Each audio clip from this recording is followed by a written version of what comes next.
Dear students, आज के हमारा टॉपिक है सुप्रीम कोर्ट या भारत का सर्वोच्च न्यायालय। सबसे पहले तो मैं आपको ये बताऊं कि भारत के संविधान के भाग 5 में अध्याय 6 के अंतर्गत सर्वोच्च न्यायालय की व्याख्या की गई है और संविधान के भाग 5 में ही अनुच्छेद 124 से 147 तक सर्वोच्च न्यायालय के संगठन, स्वतंत्रता, अधिकार क्षेत्र एवं प्रक्रियाओं का उल्लेख किया गया है। यानी भारत के संविधान के 5वें भाग में सर्वोच्च न्यायालय का वर्णन लिखित में है। सर्वोच्च न्यायालय क्या है और इसकी आवश्यकता या महत्व क्या है? सर्वप्रथम सर्वोच्च न्यायालय चूंकि भारत देश में सरकार के 3 अंग माने गए हैं, व्यवस्थापिका, कार्यपालिका और न्यायपालिका। व्यवस्थापिका का काम कानून का निर्माण करना, कार्यपालिका का कार्य कानून को लागू करना और न्यायपालिका का काम संविधान की व्याख्या और संविधान की रक्षा करना है। इसी क्रम में चूंकि संविधान की व्याख्या कौन करेगा, संविधान की रक्षा कौन करेगा, इसलिए हमारे संविधान निर्माताओं ने भारत के संविधान के भाग 5 में सर्वोच्च न्यायालय का वर्णन किया है। सर्वोच्च न्यायालय की आवश्यकता और महत्व क्या है, इस संदर्भ में मैं आपको अवगत कराना चाहूँगा कि सर्वोच्च न्यायालय चूंकि संविधान का रक्षक है, इसलिए सर्वोच्च न्यायालय की आवश्यकता और महत्व है। भारत का संविधान लिखित और कठोर संविधान है और संविधान की सर्वोच्चता के सिद्धांत को मान्यता प्रदान की गई है। यानी भारत का संविधान लिखित और कठोर संविधान है और संविधान की सर्वोच्चता के सिद्धांत को अपनाया गया है। यानी भारत देश में अगर कोई सर्वोच्च है तो वह भारत का संविधान है। संविधान की सर्वोच्चता को बनाए रखने का काम सर्वोच्च न्यायालय के द्वारा किया जाता है। संविधान के रक्षक और संविधान के आधिकारिक व्याख्या के रूप में सर्वोच्च न्यायालय के द्वारा कार्य किया जाता है। यानी संविधान की रक्षा करना और संविधान के आधिकारिक व्याख्याता के रूप में सर्वोच्च न्यायालय कार्य करता है। वह संसद द्वारा निर्मित ऐसे प्रत्येक विधि को अवैध घोषित कर सकता है जो संविधान के विरुद्ध हो।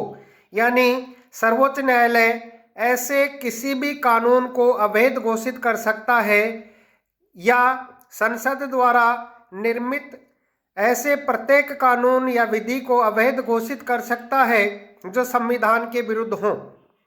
इसी शक्ति के आधार पर यह संविधान की संप्रभुता और सर्वोच्चता की रक्षा करता है। संविधान के विवाद की स्थिति उत्पन्न होने पर संविधान की अधिकारपूर्ण व्याख्या सर्वोच्च न्यायालय के द्वारा की जाती है। इस प्रकार सर्वोच्च न्यायालय संविधान की रक्षा करता है। कहने का तात्पर्य यह है कि अगर संविधान में कोई विवाद की स्थिति उत्पन्न हो जाती है तो ऐसी स्थिति में संविधान की अधिकारपूर्ण व्याख्या करने का काम सर्वोच्च न्यायालय करता है। इस प्रकार सर्वोच्च न्यायालय संविधान की रक्षा करता है या संविधान का रक्षक है। इसलिए सर्वोच्च न्यायालय की आवश्यकता और उसका महत्व है, क्योंकि सर्वोच्च न्यायालय संविधान का रक्षक है। संविधान की रक्षा सर्वोच्च न्यायालय द्वारा की जाती है। नंबर 2, संघात्मक व्यवस्था का रक्षक। संघात्मक व्यवस्था से तात्पर्य होता है कि केंद्र और राज्यों के बीच शक्तियों का विभाजन किया गया है। चूंकि भारत का संविधान में एकात्मक और संघात्मक दोनों विशेषताएं समाहित है, और संघात्मक शासन व्यवस्था की जो मुख्य विशेषता है उसमें केंद्र और राज्य सरकारों के बीच शक्तियों का विभाजन किया जाता है। शक्ति विभाजन की रक्षा सर्वोच्च न्यायालय करता है और संघीय या राज्य सरकारों को अपने अधिकार क्षेत्र के बाहर कोई कार्य करने से रोक सकता है। यानी सर्वोच्च न्यायालय को ये अधिकार है, सर्वोच्च न्यायालय को ये पावर है कि वह केंद्र और राज्य सरकारों को अपने अधिकार क्षेत्र से बाहर कार्य करने पर उन्हें रोक सकता है।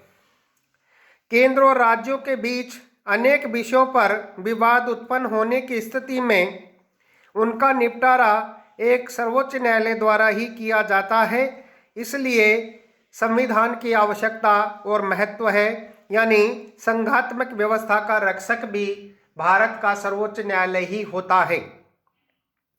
तीसरा है मूल अधिकारों की रक्षा करना। जैसा कि बच्चों आपको पता है कि मूल अधिकार आपको भारत के संविधान द्वारा प्रदत्त किए गए हैं। भारतीय संविधान के भाग 3 में मूल अधिकारों का उल्लेख किया गया है, और उन मूल अधिकारों की रक्षा करने का काम भी भारत का सर्वोच्च न्यायालय ही करता है।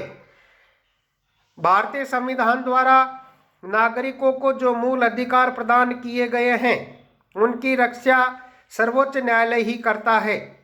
यदि व्यवस्थापिका, कार्यपालिका या अन्य कोई सत्ता नागरिकों के अधिकारों और स्वतंत्रताओं में किसी प्रकार का हस्तक्षेप करती है तो सर्वोच्च न्यायालय बंदी प्रत्यक्षीकरण, परमादेश, प्रतिषेध, अधिकार परीक्षा और उत्प्रेषण जब जैसी आवश्यकता हो वैसा आदेश जारी कर नागरिकों के अधिकारों की रक्षा करता है।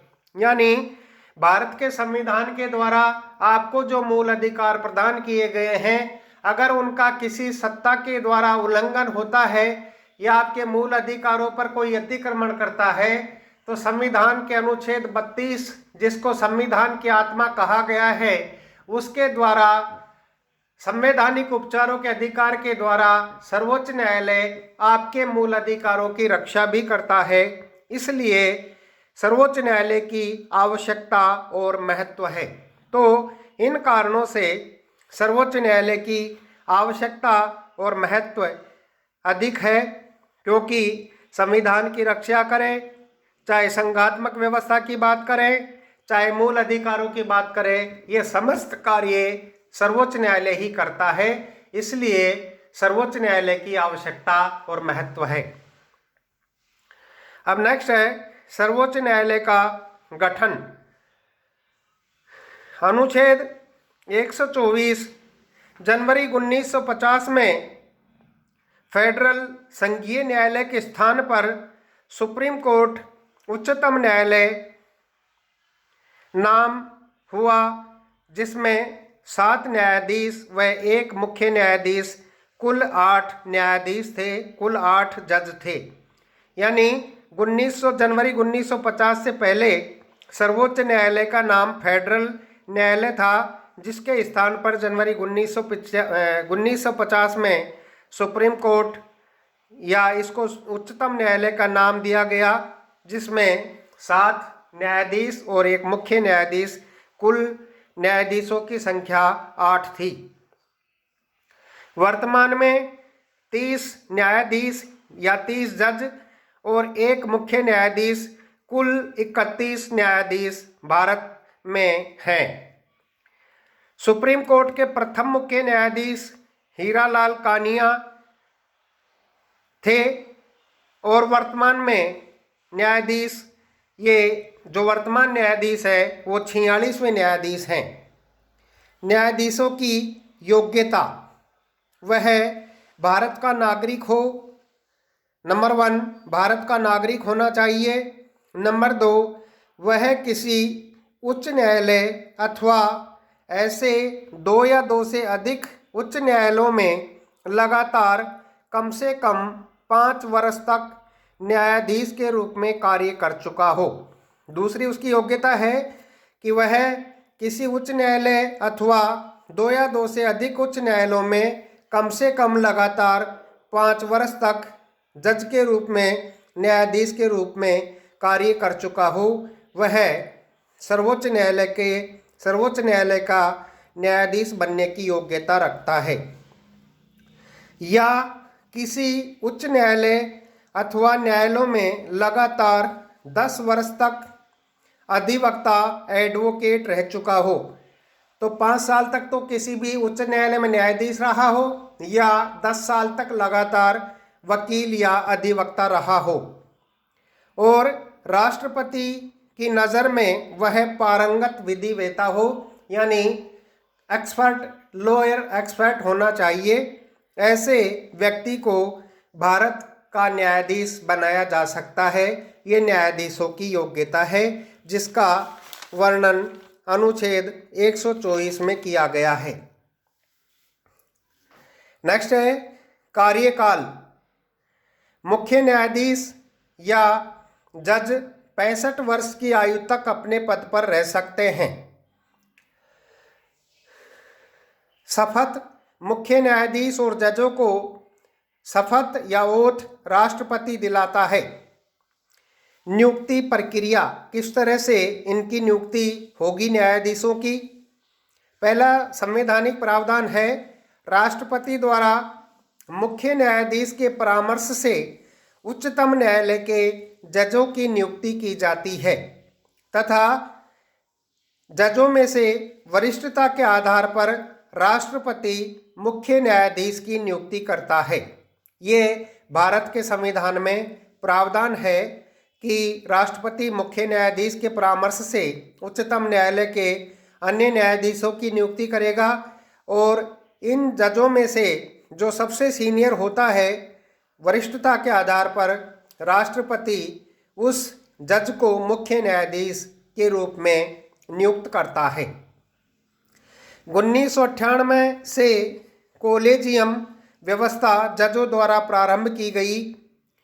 राष्ट्रपति मुख्य न्यायाधीश के परामर्श से और मुख्य न्यायाधीश 4 वरिष्ठ जजों के परामर्श लेता है। अतः मुख्य न्यायाधीश व जजों की नियुक्ति वर्तमान में कोलेजियम व्यवस्था से हो रही है। यानी जजों का एक समूह होता है, वो समूह ये तय करता है कि कौन मुख्य न्यायाधीश होगा, और उसी व्यक्ति को फिर राष्ट्रपति मुख्य न्यायाधीश के रूप में नियुक्त करता है। इस कोलेजियम के बारे में मैं आपको अवगत कराना चाहूँगा कि हमारे संविधान में इसका कोई उल्लेख नहीं है। ये व्यवस्था 1998 से प्रारंभ की गई थी और जजों के परामर्श के आधार पर ही प्रारंभ की गई थी। इसलिए मूल संविधान में कोलेजियम का कोई उल्लेख नहीं है। 99वें संविधान संशोधन 2014 के अनुसार कोलेजियम के स्थान पर राष्ट्रीय न्यायिक नियुक्ति आयोग NJAC national judicial appointment committee का प्रावधान किया गया, जिसमें 1 सदस्य कानून मंत्री, 2 सदस्य विधि विशेषज्ञ और 2 सदस्य सुप्रीम कोर्ट के वरिष्ठ जज हैं। NJAC का अध्यक्ष मुख्य न्यायाधीश होगा। तो ये व्यवस्था की गई 99वें संविधान संशोधन 2014 के अनुसार, लेकिन सुप्रीम कोर्ट ने इसे अवैध कर दिया। अब उच्च एवं उच्चतम न्यायालय के न्यायाधीशों की नियुक्ति प्रचलित कोलेजियम पद्धति से ही हो रही है। यानी 2014 में जो 99वें संविधान संशोधन किया गया था, उसको न्यायपालिका ने स्वीकार नहीं किया, जजों ने स्वीकार नहीं किया, और उसे सुप्रीम कोर्ट ने अवैध घोषित कर दिया। तत्पश्चात अब उच्च और उच्चतम न्यायालय के न्यायाधीशों की नियुक्ति प्रचलित कोलेजियम पद्धति से ही हो रही है। तो ये थी न्यायाधीशों की नियुक्ति प्रक्रिया। हटाने की प्रक्रिया। न्यायाधीशों को कैसे पद से हटाया जाएगा, इसका उल्लेख अनुच्छेद 124(4) में किया गया है। कदाचार या असमर्थता का आरोप राज्यसभा के 50 सदस्य व लोकसभा के 100 सदस्य किसी भी जज पर लगा सकते हैं। यदि राज्यसभा ने आरोप लगाया है तो उस सदन का अध्यक्ष 4 सदस्यीय जांच कमेटी का गठन करता है। इस समिति में एक सदस्य चीफ जुडिशियल मजिस्ट्रेट (सीजेआई) या सुप्रीम कोर्ट का वरिष्ठ जज, दूसरा सदस्य भी सुप्रीम कोर्ट का जज, तीसरा सदस्य हाई कोर्ट का मुख्य न्यायाधीश और चौथा सदस्य लॉ एक्सपर्ट होगा। जांच समिति की रिपोर्ट पर यदि सदन में उपस्थित और मतदान में भाग लेने वाले सदस्यों के 2/3 बहुमत से प्रस्ताव पास हो जाए तो फिर यह प्रस्ताव दूसरे सदन में जाएगा। यदि दूसरा सदन भी उपस्थित और मतदान में भाग लेने वाले सदस्यों के 2/3 बहुमत से उस प्रस्ताव को पास कर दे तो राष्ट्रपति सुप्रीम कोर्ट के मुख्य न्यायाधीश या संबंधित जज को पद से हटा देगा।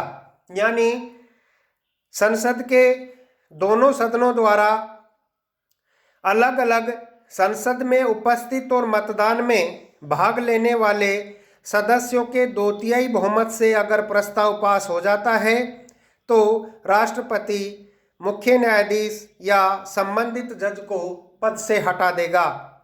लेकिन संसद के जिस सत्र में यह महाभियोग प्रस्ताव लाया जाएगा उसी सत्र में दोनों सदनों द्वारा यह प्रस्ताव पास होना जरूरी है।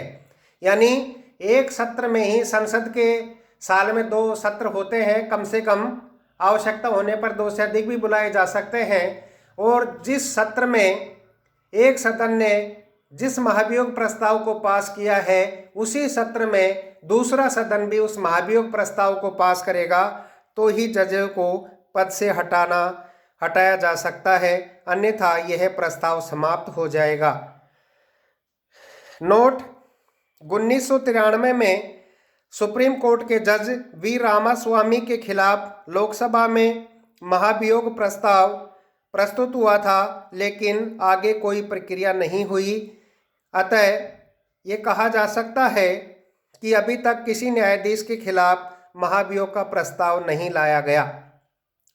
अनुच्छेद 124(4) के तहत राष्ट्रपति सुप्रीम कोर्ट के जजों के अलावा निम्नलिखित को भी हटा सकता है: सीएजी, हाई कोर्ट के मुख्य न्यायाधीश एवं जजेस, मुख्य निर्वाचन आयुक्त और राज्य निर्वाचन आयुक्त, इनको भी राष्ट्रपति हटा सकता है।